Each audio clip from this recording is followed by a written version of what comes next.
அப்புறம் அப்படின்னா கொழுக்கட்டை ஸ்வீட் கொழுக்கட்டை பார்த்தோம்ல, அது மாதிரி கார கொழுக்கட்டை இந்த துவரம்பருப்பு வந்து 2 மணி நேரம் ஊற வச்சு எடுத்து வச்சிருக்கேன். அதை வந்து நம்ம என்ன பண்ணலாம், ஒரு ஜாரில் போட்டுக்கலாம். போட்டுட்டு அதில் என்ன பண்ணலாம், மிளகா, இங்கே பாருங்கள் மிளகா, நான் 2-3 மிளகா போட்டிருக்கேன், உப்பு,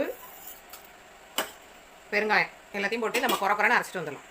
இப்போ பாருங்கள் இந்த மாதிரி அரைச்சிட்டு வந்தாச்சு, குறைன்னு அரைச்சிட்டு வந்தாச்சு. இப்போ என்ன பண்ணலாம், ஒரு இட்லி தட்டில் எண்ணெயை தடவிட்டு நம்ம என்ன பண்ணலாம், இதை எடுத்து இப்படி ஒவ்வொரு தட்டிலையும் வச்சு நம்ம ஃபில்லப் பண்ணிக்கலாம்.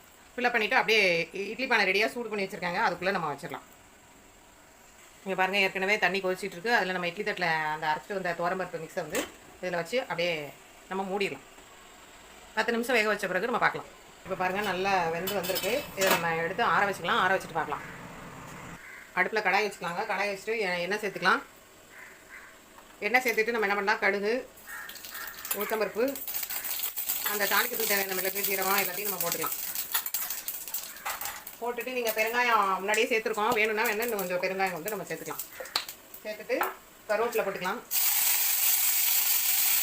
போட்டுட்டு நம்ம என்ன பண்ணலாம், இந்த மிக்ஸ் பாருங்கள் நல்லா வேக வச்சு எடுத்துகிட்டு வந்து இட்லி பானையில் வேக வச்சு எடுத்துகிட்டு வந்ததை நல்லா ஊற்று கொண்டு வந்திருக்கேன். அதை எடுத்து போட்டுக்கலாம்.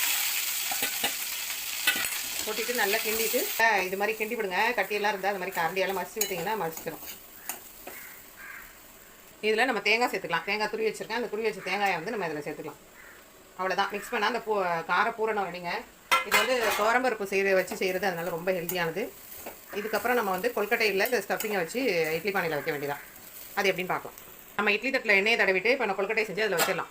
அதுக்கு பாருங்கள் கொல்கட்டை மாவு இதெல்லாம் ப்ரிப்பேர் பண்ணுறது எப்படின்னு என்னோட வீடியோவில் நான் ஏற்கனவே போட்டிருக்கேன். தெரியாதவங்க அந்த வீடியோவில் போய் பார்த்துக்கங்க. ஃபஸ்ட் டைம் பார்க்குறவங்க இந்த மாதிரி கொல்கட்டை எப்படி செய்யறதுன்னு நான் போட்டிருக்கேன். இந்த மாதிரி நம்ம செஞ்சு என்ன பண்ணலாம், அந்த ஸ்டஃபிங்கை வந்து இந்த காரத்தை எடுத்து இதுக்குள்ளே வச்சிடலாம். வச்சுட்டு க்ளோஸ் பண்ணிட்டீங்க அப்படின்னா இட்லி பானில் அப்படியே வரிசையாக செஞ்சு இட்லி தட்டில் வச்சுட்டு பாருங்கள் எவ்வளோ அழகாக வந்திருக்கு.